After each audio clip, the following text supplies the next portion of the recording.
Bonjour, on se retrouve aujourd'hui pour l'exercice de guidage de la semaine. Donc on commence par le numéro 8. Donc c'est un contrôle avec un sliding mode, donc un mode glissant d'un petit robot. Donc les équations d'état sont rappelées, définies ici. Et on doit faire un contrôleur sur une itération par bouclage pour que la voiture suive la courbe de glissage suivante. Donc je vais aller sous Python, on ferme, hop. Du coup, la courbe du s'ajoute, je la trace, pardon, là c'est le W, donc c'est la courbe qu'on veut, donc je la trace ici. Ensuite, je mets du coup un contrôleur, du coup une itération par feedback linéarisation, donc là on dérive la consigne, on a besoin de dériver deux fois pour faire apparaître l'entrée, parce qu'on voit bien que ici on dérive une fois, on a x1 point, x2 points, et quand on dérive deux fois, on aura du x3 points, x4 points, et c'est là qu'il y a le 1 et le 2. On calcule donc la matrice A, le y, du coup ce qui nous intéresse c'est la position, donc x1, x2, dy on dérive, puis on introduit v, et on juste u, c'est l'inverse de a fois v. Et ça nous retourne le u. Donc avec ça, ça nous permet de voir ce que donne la libération par bouclage. Donc on va du coup voir ça, ça on va enlever, donner voir ce qui se passe quand, hop, ce qui se passe. Alors en bleu du coup c'est le point que la voiture est censée suivre, et en vert c'est la voiture, et en violet c'est la courbe de lissage. On constate qu'il y a une énorme erreur au début, et que ça converge petit à petit. Donc c'est pas dingue, parce qu'au début ça peut rentrer dans un mur si jamais, on lance le robot et qu'on ne maîtrise pas l'environnement. Donc c'est pas dingue.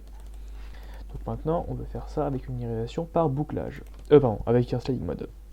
Donc je vais y arriver.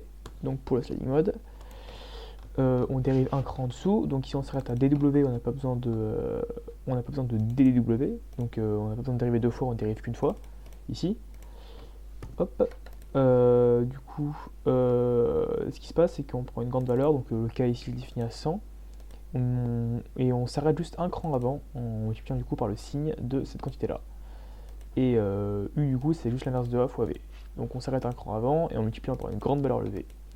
Et ce que je vais faire, c'est que là j'avais affiché en vert la voiture, maintenant je la garde affichée pour qu'on voit bien la différence, et je vais mettre en noir la voiture avec le sliding mode. Donc on verra. Hop. Donc le sliding mode, on voit que ça converge beaucoup plus vite, et que ça sort à peine de la courbe, et on est pile sur le point. Alors que la linéarisation par bouclage est toujours un peu loin, et ça converge de manière exponentielle, donc ça converge maintenant. À partir de là, on est en gros dessus, même si on voit que ça se décale encore un petit peu. Donc après j'ai affiché l'erreur, donc ça veut dire que là, dès que la simulation sera finie, voilà, j'ai un petit graphique qui montre l'erreur. Donc ici on voit que pour la linéarisation par bouclage, il y a un énorme... merde, pardon, il y a un dépassement énorme. Pour le sliding mode, il y en a aussi un petit, mais beaucoup moins élevé, et on voit que quand ça converge, c'est à peu près similaire à la toute fin, mais quand même, le sliding mode ici, c'est beaucoup mieux en termes de performance que la linéarisation par bouclage. Donc voilà pour cet exercice. Maintenant, le deuxième, hop, le deuxième, il est ici. Donc c'est un groupe de robots. Donc on a un groupe de 20 robots, décrits par les équations de détail ici.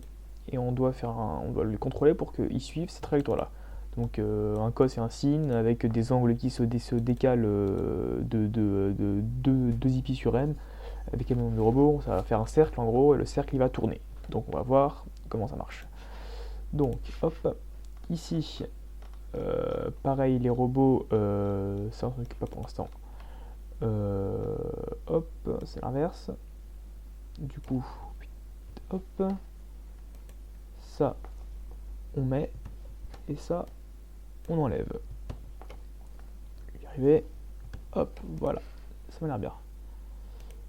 Ça faut garder. Hop, alors du coup, qu'est-ce qui se passe? On définit déjà la position qu'on veut, donc c'est celle-ci, donc le cos a at plus 2i sur m. On dérive ça, et on dérive ça deux fois pour le contrôleur. On dérive deux fois parce que quand on remarque que les équations c'est pareil qu'avant, en fait, il faut dériver deux fois, c'est la même équation que l'exercice d'avant, il faut dériver deux fois pour voir apparaître les entrées.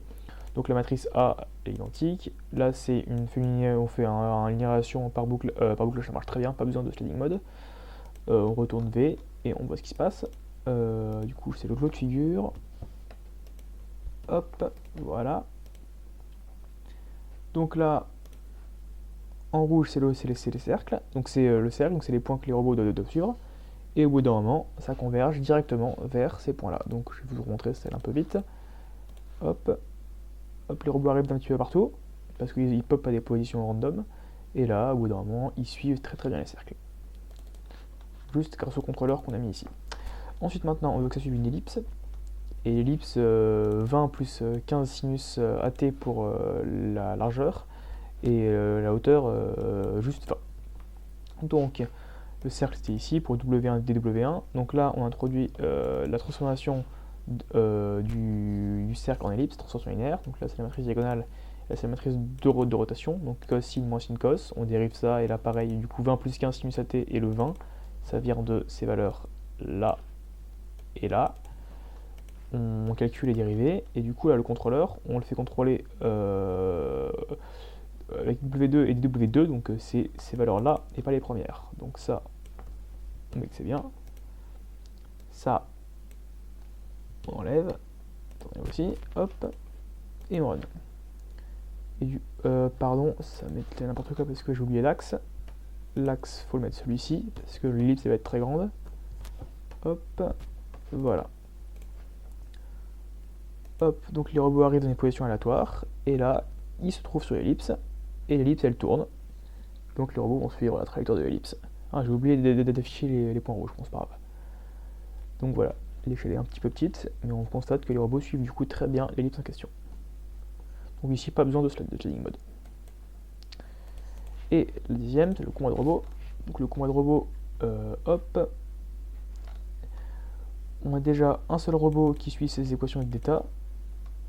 Donc on essaie de juste représenter la trajectoire que ça va faire. Donc là on voit un Lx sin oméga et un Ly cos oméga, donc ça fait, on doute que ça va sur une ellipse.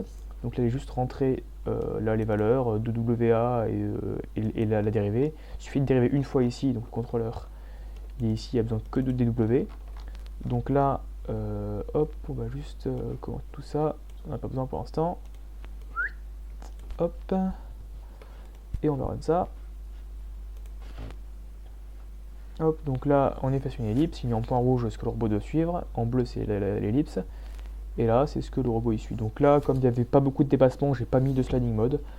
Peut-être qu'on aurait pu, j'ai essayé pour la suite, mais la suite ça vibrait beaucoup avec le sliding mode, donc j'ai laissé aussi 100. Donc voilà. Maintenant, on nous demande de faire des robots qui le suivent avec on va dire une distance de 5 mètres. Et la valeur, l'état est sauvegardé en fait et actualisé tous les 0,1 mètre. Et ensuite comme ça le temps se synchronise, etc. Donc c'est ce que fait le programme ici. Donc là j'ai introduit, hop, pardon, là c'est le pas d'actualisation à cette distance. S c'est la matrice en fait qui va s'agrandir petit à petit, donc avec le hashtag ici. Pour savoir en fait c'est elle s'agrandit si jamais comment dire la distance augmente de plus que 0,1 mètre, ça va s'agrandir. Et c'est comme ça en fait que les robots vont se positionner par rapport à eux. Donc on calcule du coup pour chaque robot suiveur, donc les 5, sa position en fonction de S du coup, sa position souhaitée, sa dérivée et la dérivée seconde. Et du coup on utilise un deuxième contrôleur où il y a besoin du coup de DDWI. Et ce que ça donne, c'est un petit peu lent parce que le pas de temps il faut que ce soit petit.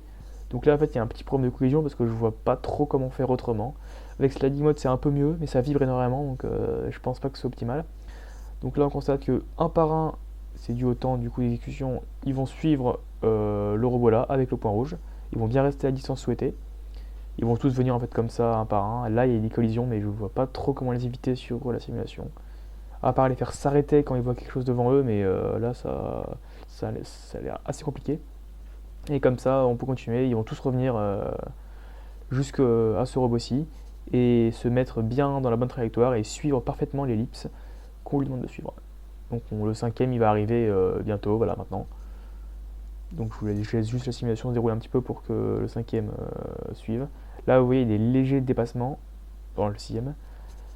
parce que du coup c'est juste un simple bouclage, un bouclage linéarisant. Avec un sliding mode où j'ai essayé, ça suit beaucoup mieux l'ellipse, par contre ça vibre énormément, ils vibrent tous. Donc je pense que sur un robot réel, c'est mieux qu'il y ait un écart, du coup si l'écart n'est pas très grand, qu'un écart de quelques centimètres, plutôt qu'un robot qui oscille tout le temps et qui... Enfin, le comportement serait du coup beaucoup moins prévisible avec le glissement sur le sol. Donc voici pour cet exercice.